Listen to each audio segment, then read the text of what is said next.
Hey there and welcome back to Mass Effect. My name is Pete and today we complete the first bit of Therum. In search of Dr. Liara T'Soni we take our first steps in the Mako, and this episode is finally going to be a bit shorter than the previous two, simply because the events on Therum are pretty linear and we don't have that many intertwined storylines and side quests like we had at the end on the Citadel. And while things are a bit slow at the start here, this gives me a good opportunity to talk about two achievements we recently unlocked. Now, this aims to be a completionist playthrough, and I know I said in the very first episode that I would not be focusing on achievements all too much, but that also doesn't mean I should completely ignore them. So in episode 11 we became a Spectre, and there is an achievement for that, and in the last episode, in episode 12, we unlocked the Scholar achievement for finding all primary alien council races, extinct races, and non-council races codex entries. So just a quick update on where we are in terms of completion, and now enough about that, let's get back to the gameplay. In the background we can hear something approaching, and then a few seconds later we can also see what it is, a Geth dropship. That means we now have our first fight on Therum, and these go a bit differently than the ones we already had. Now normally these enemies are intended to be killed with the Mako, and we're certainly going to start to open the fire. Now for the Geth, these guys always fire at the front of the Mako, so by rocking back and forth like this we should avoid getting hit. Now as for taking them down eventually, we will do this without the Mako, for the simple reason that killing them on foot gives roughly 3 times the experience that we would get by killing them in the Mako. Or to put it the other way around, killing with the Mako in general decreases the amount of experience we could get quite significantly, so we're going to avoid that. So yeah, this is how we're going to do this, get them down to absolutely minimal health with the Mako, and then step outside and deliver the killing blow with the pistol. For these two this is still pretty easy, but later on the more enemies we face, the more we put ourselves in danger when exiting the Mako, and fights that are intended to be easy become a bit more challenging.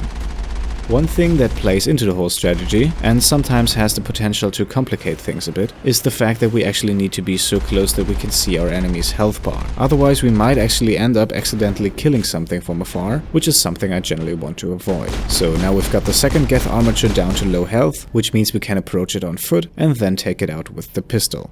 Lovely, 165 XP and something for the inventory, that's quite good, so let's go back inside the Mako and move on. Now, like I said, these two were just the beginning. Things will get significantly more interesting in just a few moments. And speaking of which, we just received some potentially useful items as drops from the 2 Geth Armatures. So let's actually see what we got here. Okay, shock absorber, stimulant pack and motorized joints. I think I'm happy with what my squad has currently equipped, so we'll leave those upgrades be for the moment. Only a fool punches a Nathak in the mouth. We should sneak around and pull its tail. Okay, first bit of trouble with handling the Mako, nothing out of the ordinary I think, and a look on the minimap in the lower right tells us things are about to get a bit more interesting. Now as Rex fittingly suggested, we're taking the way around and engaged a single turret that blocks the way here. We'll apply the same strategy as before, fire away with the Mako, rock back and forth to avoid getting hit, and then once the thing is down to low health, take it down with the pistol. Okay, and now the fun part begins. Now obviously the game wants us to proceed in the Mako, but doing so we would be approaching an area full of enemies, and exiting the Mako there to make a pistol kill is, on Insanity difficulty, pretty much suicide. So here's what we're going to do instead, we'll leave the Mako here and approach on foot. And then when we can see the first enemy, we'll open fire with the pistol and hopefully lure them out one by one, or at least in small groups. Okay, I think we've got the first enemy approaching, so we can retreat. In the meantime, always make sure they still know where the threat is. And my main focus here is to keep Shepard and my squad mates out of fire, because again, these fights are supposed to be fought with the Mako, which means these enemies are also supposed to do damage to the Mako, and especially on Insanity difficulty, their weaponry is absolutely lethal against us on foot. So once again, let's have a look where he's at and remind him that we're here, and then again retreat.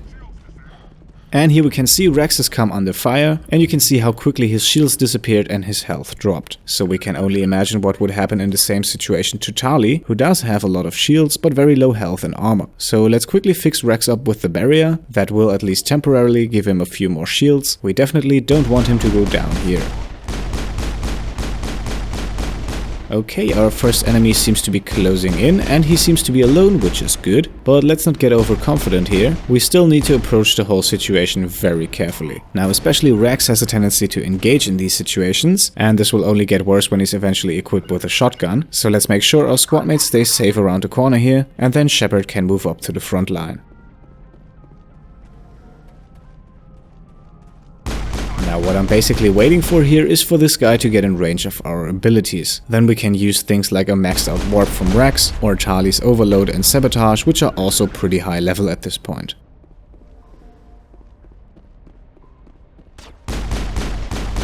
Alright, here we are now. Let's open things up with overload from Tali and throw from Rex, and then we can fire away with Shepard at an enemy on the ground and without shields. Let's actually add in sabotage as well. And that's enemy number 1 dealt with. We just received 55 XP, which actually might be a bug, because that times 3 is 165, which is what you get normally. Now once again we stay on foot and don't use the Mako, and proceed to move up to the Geth that are camped out in the back. At this point we can actually switch over to the sniper real quick, not to do a lot of damage, we don't actually have a single skill point in there, but just to hit them from a bit further away. Then we can once again slowly retreat, because judging from the rate of fire we actually have more than one enemy coming up here. For now we have only one of them in range however, so let's fire away at this guy as long as he's alone. Okay, and that's an unexpected long-range kill with the pistol here. No abilities necessary whatsoever, but once again a very low amount of XP for the kill. I might have to look into that later.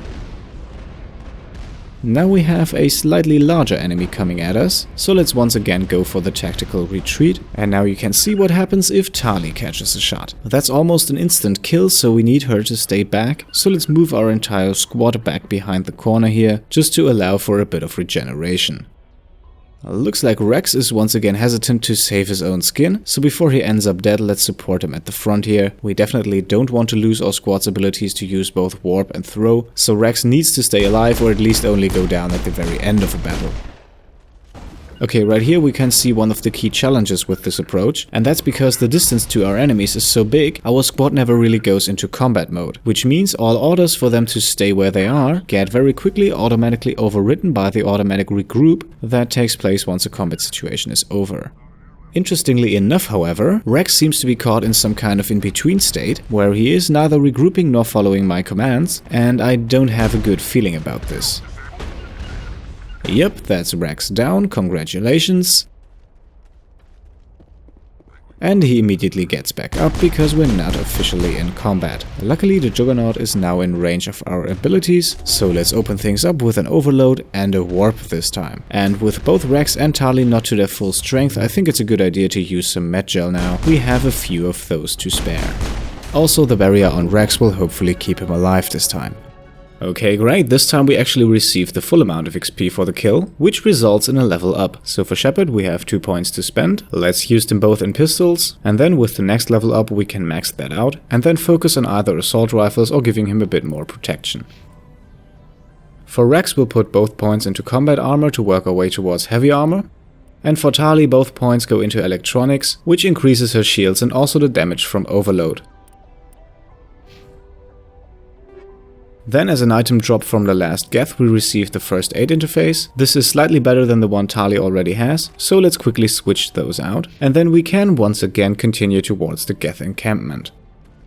Now this time we'll switch our strategy up a bit, because we have already lured out half of the enemies there, and those that remain are not as strong. Especially the Geth Juggernaut was what kept us from simply waltzing in there. Now we only have a few troopers remaining. They do have a lot of shields, but once those are down they're easily taken care of. And with the current strength of Tali's overload I don't think that should be a problem. Also don't worry, we won't leave the Mako behind, we'll grab that later.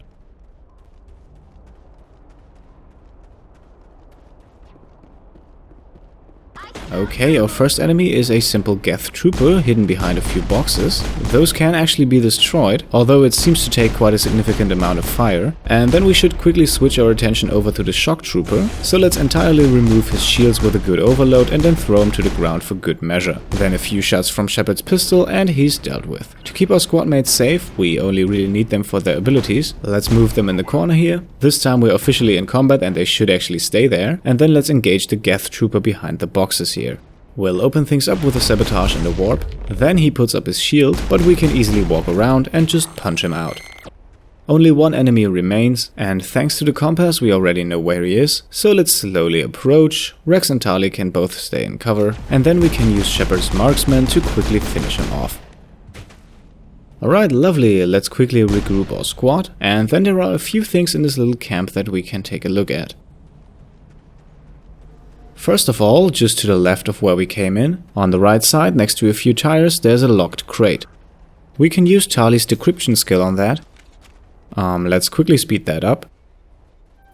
And we receive a pistol, a sniper rifle and a light armor. All not too shabby, but there's still a lot of loot around here, so we won't have a look at those for the moment, and first continue to collect everything there is, and then we can see if we need to make some changes to our equipment. We can leave the entrance of the building to the right of the gate B for now, because there's nothing in there, but as a red dot on the minimap suggests, the building on the other side is much more interesting.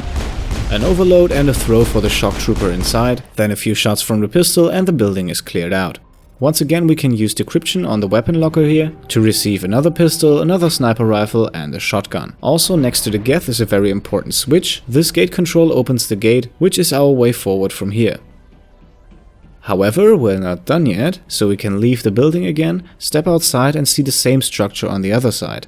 This is the building that we approached with the Mako just a few minutes ago, and the one that Rex told us it would be better to go around of. If you remember what we briefly saw in front of that gate, you might be able to imagine what my plan is here. Before we can execute that plan, however, there are two crates here hidden behind the wall. One has a pistol and some armor, and the other one two shotguns and some Krogan armor.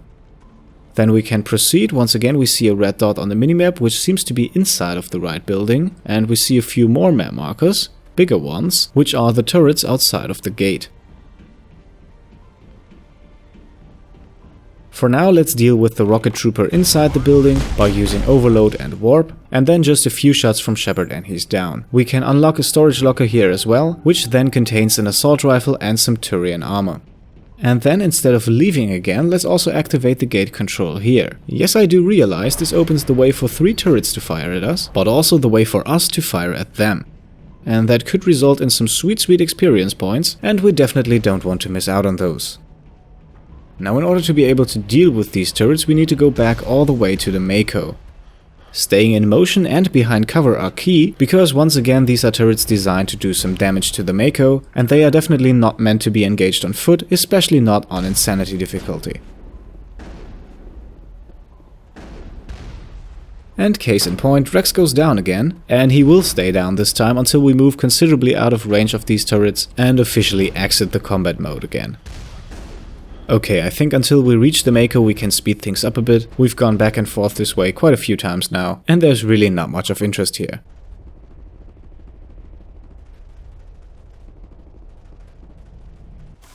Alright, we're back inside the Mako. Rex is with us as well. He seems to have beamed inside. Yeah, that's actually how the game works. Oh, goddammit. Yeah. If a squad mate isn't that close to you and you enter the Mako, that squad mate automatically beams inside no matter how far away he or she was. Okay, and now we repeat the tactic we've already used a few times. Let's fire away at the turret, and once it fires back we can then move out of the way, avoid getting hit, move back forward and continue to fire. Then, once the turret is almost down, we can step outside of the Mako and finish it off on foot. Perfect. Now let's repeat that 2 more times, and then we should have cleared out the camp. The camera is a bit annoying here because of the boxes behind the Mako, so we'll have to move just slightly more in front of them to get a better field of view. Okay, one more time, we've got the turret down to low health, so let's step outside and blow it up with the pistol. Alright, 2 down, 1 to go. Let's go back inside of the Mako and fire away. And for a split second here, the camera bugs out again, and it will a few more times while driving back and forward, but then again that doesn't affect us that much. Okay, moving in for the kill for number 3, and lovely. Wonderful, that's it. We have cleared out the Geth encampment, and I think that's a good point to make a cut here in this shorter episode. Yeah, thanks for watching. I'll see you next time. Cheers.